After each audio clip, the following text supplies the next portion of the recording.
Salam Rahayu. Ya, jumpa lagi bersama saya Salman, masih di Jejak dan Jimat Nusantara. Kali ini saya sedang berada di kediaman Kang Arif. Saya akan berbincang-bincang dan ingin menanyakan tentang beberapa hal ya mengenai Kedulang Mas. Yang konon katanya Kedulang Mas ini nanti akan menjadi sebuah kota yang sangat besar dan sangat terkenal. Apakah ini hanyalah sebuah dongeng ataukah ini akan menjadi sebuah kenyataan?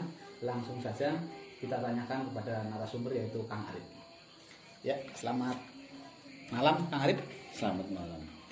Saya ingin menanyakan ini tentang Kedulang Mas yang konon katanya nanti akan menjadi sebuah kota yang sangat besar dan sangat terkenal. Apakah itu semua hanyalah sebuah dongeng ataukah akan menjadi sebuah kenyataan? Silahkan Kang Arif kupas tuntas tentang Kedulang Mas ini. Kalau menurut saya itu Kedulang Mas itu mungkin sebuah dongeng, tapi mungkin bisa menjadi sebuah kenyataan, Mbak. Iya.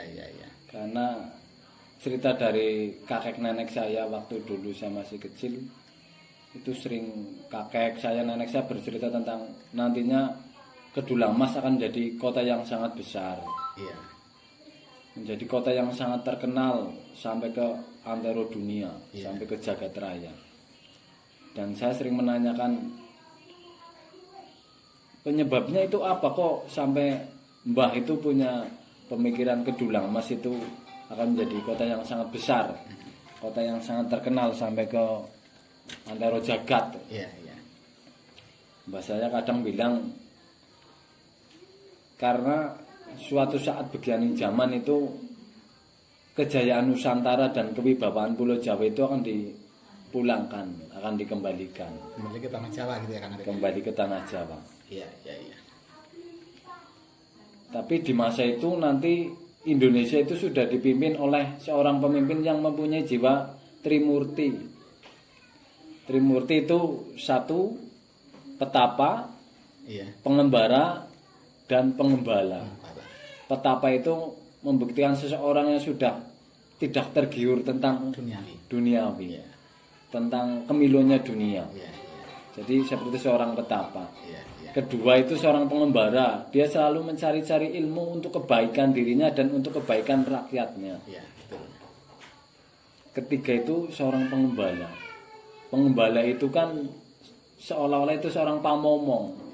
Orang yang bisa momong rakyatnya, melindungi rakyatnya, dan selalu membuat adil untuk rakyat-rakyatnya. Itu kan pengembala kan artinya seperti itu. Betul. Dan terjadinya kapan ataupun tahun berapa itu kurang paham. Cuma ceritanya itu nanti Kedu, Magelang, dan Banyumas itu akan menjadi kota yang sangat besar. Sampai orang-orang dari luar negeri itu akan datang. Tidak tahu itu datangnya apa, tapi mereka akan berdatangan ke Kedulang Mas. Dan konon ceritanya pemimpin Indonesia itu nanti ada 3 golongan. Yang satu itu dari gunung, yang satu dari jalan, yang satu dari kota. Yang satu itu ahli pengobatan, yang satu itu ahli spiritual, yang satu itu ahli tata negara. Cuma yang akan menjadi pemimpin itu yang ahli tata negara. Cerita dari mbah-mbah saya itu dulu kan itu adalah 3 saudara. Saudara itu bukan berarti saudara kandung, mungkin dulunya masih terah-terah, masih ada garis turunan atau apa. Jadi dalam pemikiran cerita dari mbah saya dulu itu, yang satu adalah budak Angon, itu adalah orang yang ahli dalam pengobatan. Yang satunya lagi adalah Satrio Piningit, orang yang ahli dalam spiritual. Yang satunya adalah Ratu Adil, itu adalah orang yang ahli dalam ilmu tata negara. Itu nantinya katanya Indonesia akan dipimpin oleh 3 sosok manusia itu. Manusia yang mempunyai dasar lurus, jujur, benar. Berbeda itu ya. Dan ajaran itu nanti akan menjadi suatu kayak ajaran atau mungkin suatu landasan apa yang nanti katanya akan menyimpulkan Trisula Weda. Kadang saya juga berpikir, memang ceritanya Mbah Mbah itu kadang masuk akal juga. Karena bila dikembalikan ke cerita zaman dulu itu kan kejayaan Wangsa Keling zaman dinasti Salendra itu kan Keling, kerajaan Keling itu kan ada di Dieng. Iya. Kalau menurut cerita-cerita itu kan Iya, betul. sampai ibaratnya kekuasaannya itu sampai ke tanah-tanah sampai Thailand atau mungkin sampai keluar Filipina, sampai menarik simpati dari negara-negara lain karena itu terkenal Keling adalah kerajaan yang subur, rakyatnya makmur, dipimpin oleh seorang ratu. Ya, iya. Sampai ada cerita dari kerajaan Arab itu kan cerita tentang Syekh Subakir. Dan kalau kita melihat lagi sejarah itu dari Wangsa Keling terusan menjadi Mataram kuno, menjadi Kauripan, sampai menjadi Kediri, menjadi lagi Singosari, dan menjadi Majapahit. Dan perjalanan itu kan sering bentrok kadang karena disebabkan oleh kekuasaan, perebutan kekuasaan. Iya, betul. Sampai pas di Majapahit itu kan ceritanya itu akan disatukan lagi Nusantara oleh Pati Gajah Mada dengan sumpahnya yang terkenal Sumpah Palapa. Iya, betul. Nah, dan sampai Majapahit sudah bersatu Nusantara, akhirnya pecah lagi. Majapahit pecah menjadi Demak Bintoro. Iya, Di situ yang terjadi adanya Sumpah Empu Suci Barada yang terkenal dengan Sabdo Palon. Iya. Sabdo adalah sumpah, palon adalah kunci. Ucapan yang menjadi kunci. Nah, setelah dari Demak Bintoro menjadi Pajang, akhirnya pecah lagi menjadi Mataram. Dan Mataram itu bersatu lagi dan di situ menjadi Indonesia. Itulah muncul ada Sumpah Pemuda. Itu bersatunya Nusantara yang menjadi Indonesia. Nah, kalau zaman dulu kan bersatunya Nusantara menjadi Indonesia kan itu karena bersatunya orang-orang para pejuang, bukan para pecundang. Betul. Orang-orang yang berani mati, bukan orang-orang yang takut mati. Iya, betul sekali. Itu pengorbanan dari para leluhur kita lah yang Iya. dulu jadi pejuang, mempertahankan tanah air untuk ibaratnya mereka rela berjuang demi anak cucu yang akan meneruskan. Iya, betul. Dan kembali lagi ke Kedulang Mas itu kan kejayaan dari Wangsa Keling itu kan di Daerah Kedulang Mas ya. iya di Dieng. Di Dieng ya. Dieng itu kan masuk wilayah Kedulang Mas. Iya. Antara Kedu, Magelang, Banyumas. Sedangkan era Mataram kuno kan ada di daerah Magelang. Iya, betul. Nah, akhirnya cerita itu kadang kalau saya amati masuk akal, tapi ya dianggap saja cerita ini adalah dongeng sebelum tidur. Karena dulu itu kan yang cerita cuma kakek nenek, orang-orang dulu mungkin buat hiburan saya kalau mau tidur, karena dulu kan belum ada televisi. Televisi itu kalau di desa saya ada tapi cuma paling 1 atau 2. Itu kalau mau lihat televisi jalannya sampai berkilo-kilometer.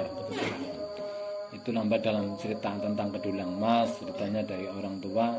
Nanti Kedulang Mas akan menjadi kota yang sangat besar, kota yang sangat terkenal. Saya tidak tahu itu terkenalnya apa, besarnya karena apa. Tapi waktu itu Indonesia itu sudah dipimpin oleh orang yang mempunyai sifat Trimurti. Itu yang sudah tadi saya omongin. Trimurti adalah orang yang mempunyai sifat petapa, pengembara, dan gembala. Petapa itu orang yang sudah tidak tergiur dengan dunia lah, dengan kemiluannya dunia. Seandainya dia jadi pemimpin, dia nggak bakalan korupsi. Seorang pengembara itu orang yang selalu mencari-cari untuk kebaikan dirinya supaya dia bisa berbuat baik pada rakyat-rakyatnya dan orang lain. Dan sifat pengembala itu kan sifat pamomong. Sifat yang bisa mengayomi, melindungi. Pamomong kan seperti itu, selalu memberikan arahan, tidak pernah membenci, tidak pernah namanya pamomong itu ibarat anaknya 5 punya sifatnya lain. Itu kan seorang pamomong kan harus bisa ya dawa ususnya mungkin dawa pemikirannya, jadi tidak serta-merta memoin kok salah, kok ora bener, kok salah kan enggak. Kalau sifat pamomong kan enggak seperti itu, sifat yang akan menjadi nantinya akan menjadi pemimpin di Indonesia. Ya, betul. Mungkin cerita Kedulang Mas seperti itu Mbah, dalam arti lengkap, mungkin kurang lengkap karena itu cerita dulu dari Simbah dari kakek. Jadi apa ya, cuma sepenggal cerita-cerita lah, tapi yang saya ingat itu Kedulang Mas nanti akan menjadi kota yang sangat besar. Apakah ada hubungannya dengan cerita-cerita nenek moyang kita yang katanya nanti Kedulang Mas atau Nuswantara ini akan menjadi mercusuar dunia kan?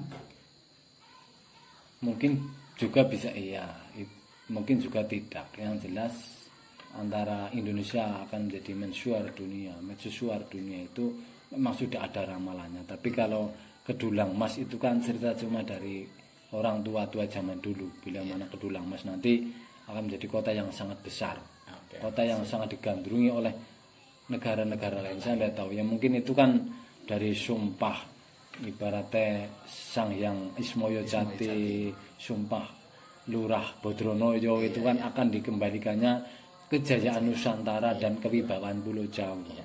Kalau dilihat dari itu kan ibaratnya titik awal kejayaan Nusantara itu kan di Kalingga. Kalingga itu kan wangsa Keling. Wangsa adalah bangsa, Keling adalah kuat. Dan Jawa itu adalah Janatul Wangsa, surganya para bangsa. Jadi kalau kita mikir ke situ masuk akal juga gitu loh. Memang ada kaitannya yang ya mungkin kadang ceritanya celotehannya orang dulu itu kan banyak yang terjadi. Cerita di dalam sejarah Jayabaya sendiri sekarang kan banyak yang terjadi. Walaupun banyak sebagian yang mengatakan itu dongeng tahayul, tapi nyatanya kan terjadi. Betul sekali kan. Nah seperti itulah Mbah cerita sekilas cerita tentang Kedulang Mas yang nantinya akan menjadi ibu kota yang sangat besar, yang sangat terkenal. Kalau ada kurang lebihnya ada kata-kata yang tidak pas, saya mohon maaf. Ya, terima kasih sekali buat waktunya nih Kang Arif ya, sudah mau bercerita tentang Kedulang Mas kedepannya bagaimana. Ya, demikian guys, bincang-bincang kita bersama Kang Arif ya. Ikuti terus jejak dan jimat Nusantara dalam ekspedisinya mengupas tuntas tentang sejarah-sejarah yang ada di Nusantara ini. Salam budaya Nusantara. Rahayu, rahayu, rahayu.